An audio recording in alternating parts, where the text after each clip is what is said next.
في أعالي الجزائر العاصمة وتحديدا في حي بلويزداد بدأ فصل من فصول القصة الأدبية الإسبانية والعالمية.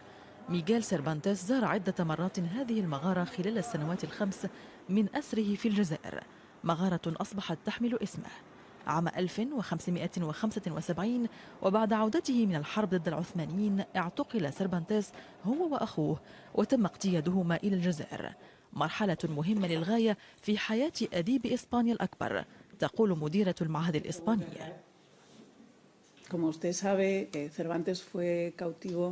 كما تعلمون، ميغيل سيرفانتيس أسر في الجزائر ل5 سنوات بين عامي 1575 و 1580.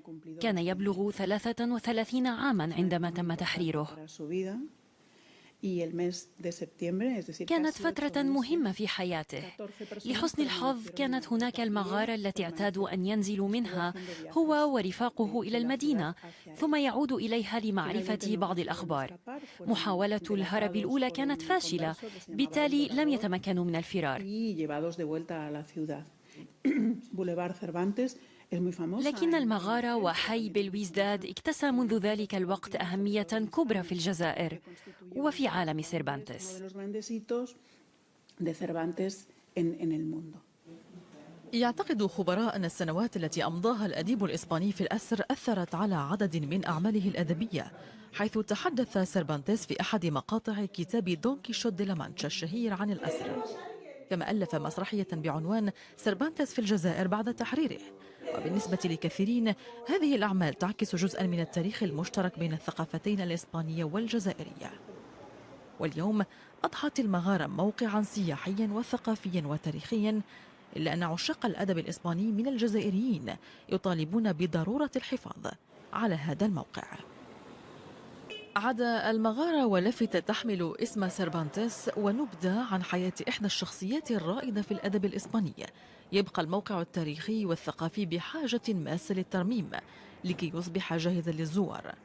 وبالانتظار تعمل السلطات المحلية بالتعاون مع معهد سيرفانتيس على إعادة الحياة لموقع شهد على جزء من التاريخ المشترك بين الجزائر وإسبانيا. الأديب الإسباني الأشهر ميغيل سيرفانتيس مؤلف دون كيشوت مر من الجزائر العاصمة ذات يوم. كان ذلك في الفترة بين عامي 1575 و 1580. 5 سنوات أمضاها سيرفانتيس وشقيقه في الأسر. الأثر الوحيد الذي يدل على وجود سيرفانتيس في الجزائر هو هذه المغارة المظلمة، حيث أمضى سيرفانتيس وشقيقه سنوات الأسر في انتظار دفع الفدية.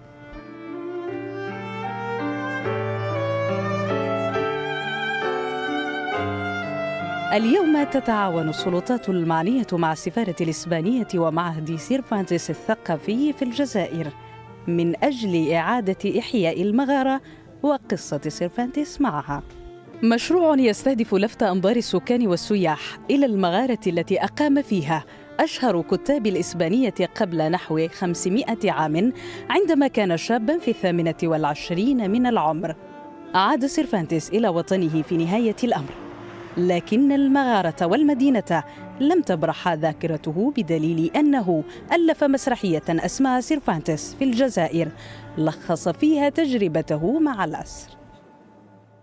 فاضطر حسن فينيزيانو إلى التعجيل في عملية بيع سيرفانتيس قبل مغادرته الجزائر، وخفض قيمة فديته إلى النصف، ما سمح لأقارب الكاتب بتسديدها بمساعدة من الرهبان الإسبان. وهكذا فك أسر ميغيل دي سيرفانتيس بعد طول انتظار، وعاد حراً إلى موطنه، حيث كرس بقية عمره للكتابة، فكان أبا الرواية الحديثة. لكن مؤلفاته التي طبعت الأدب العالمي ظلت تحمل في طياتها روائح أزقة الجزائر وأسواقها. عاد من الجزائر عندما كان مسجونا خلال 5 سنوات، وهناك ساعدته جزائرية لكي يخرج من السجن، وقربته إلى وهران ثم عاد إلى إسبانيا. في سجون الجزائر لم ينهزم سيربانتس، بل حول تجربته إلى مادة دسمة لأشهر رواياته دون كيخوتي دي لا مانشا أو دون كيشوت كما تنطق في لغات غير الإسبانية، التي قال إن أفكارها الأولى ولدت في ذهنه خلال اعتقاله.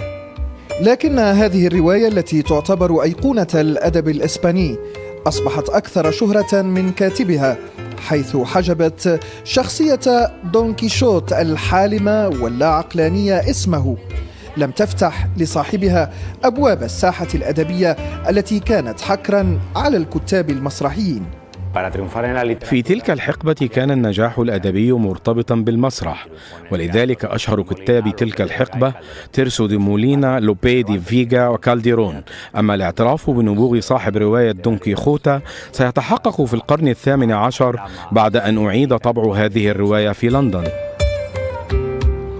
منذ ذلك الحين لم تتوقف المبادرات والاعترافات بأفضال سيربانتس على مسار الرواية العصرية، فهو من ابتدع حسب أكاديمية اللغة والآداب الإسبانية روايات الفروسية، وهو أيضا من ساهم في رسم معالم الرواية الواقعية، فليس صدفة إذن أن تسمى اللغة الإسبانية لغة سيربانتس.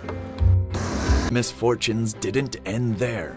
When I was returning to Spain by boat, pirates attacked us and I was captured as a prisoner. They then took me to an African city, Algiers, where I was imprisoned for 5 long years.